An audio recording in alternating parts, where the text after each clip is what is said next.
Ba ba ba ba ba da ba ba. The Millennium Falcon flew into the asteroid field. It went wibbly wobbly around the rocks, and then the TIE fighter pursued it. Higgledy piggledy. Oh, hello, man babies. How are you doing today? Ruin Johnson here. Just reading a little bit of my friend Chucky Wendig's book. What a fine writer Chuck is. Beautiful stuff, Chuck. Thank you very much. Anyway, today I'd like to talk to you about books, about Star Wars books, but also I'd like to take you man babies to task about one particular scene, and it is the scene of Leia flying through space in my perfect movie, The Last Jedi. Now, some of you man babies seem to think there are logical flaws with my movie. Well, let me tell you something. If you don't read all the supplementary books, you will not be able to make sense of my movie. Think about it, man babies. A movie cannot stand on its own. You must read all the books, all the articles, all the supplementary text to make sense of it. It's a children's movie. There are lots of books to read. Think about it, man babies. Anyway, there's one particular book I would like to draw your attention to, and that is the novelization of The Last Jedi. And it's by this chap here, Jason Fry. Did a fine job with my movie. Now, what I'd like to do is explain to you how the flying Leia scene makes perfect logical sense. So, allow me to read you a short excerpt.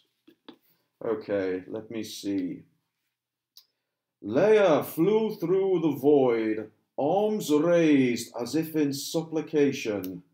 Around her she saw debris and members of the bridge crew. No mention of Akbar, unfortunately, but never mind. She could surrender and it would all be over in a moment. She would be at peace.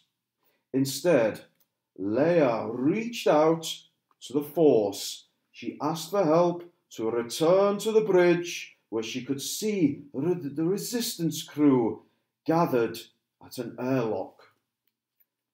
Even as her senses dimmed, her body rose towards the gaping maw of the shattered bridge. It slid through the wreckage and into the lock, a little bit like Chucky Wendig's wibbly wobbly through space. Anyway, let me continue. Leia's fingers brushed the viewport and the outer hatch closed. Then the inner hatch opened, flooding the narrow space with light and air.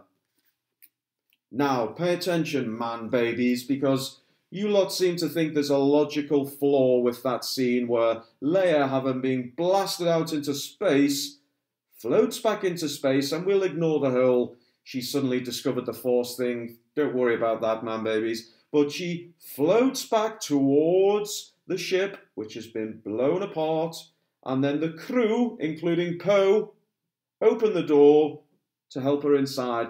But some of you man babies seem to think, well, the moment they open the door, they will be sucked out to space. You're thinking too much, man babies. It's a children's movie with lots of complicated text to support it. Anyway, my good friend Jason Fry has reconned my scene and fixed that small error so that now, if you can picture the scene, Leia, as she's drifting back towards the ship, she briefly reaches out to touch the airlock button to close the airlock, which allows the crew to open the inner airlock, which allows them to bring her safely onto the ship. I do believe that scene is now fixed. It makes perfect logical sense. There's nothing ridiculous at all about Leia randomly reaching out to press a button as she floats back to the ship. I think we can call that one a wrap, man babies. So, next time you're going to criticise old Ruin and his perfect film, maybe you could bother to read some of the books first. Now, I've had enough of you for today. I'm an intelligent writer, I'm well read, and that's how I'm such a good script developer. So, be gone, man babies. I'm going to get back to my reading. This particular one. Where's the Wookiee? What the hell is a Wookiee? Kathy?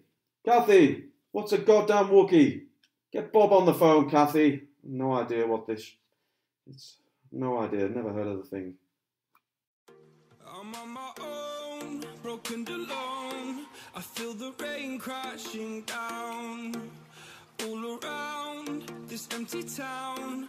I'm searching for the lost and found.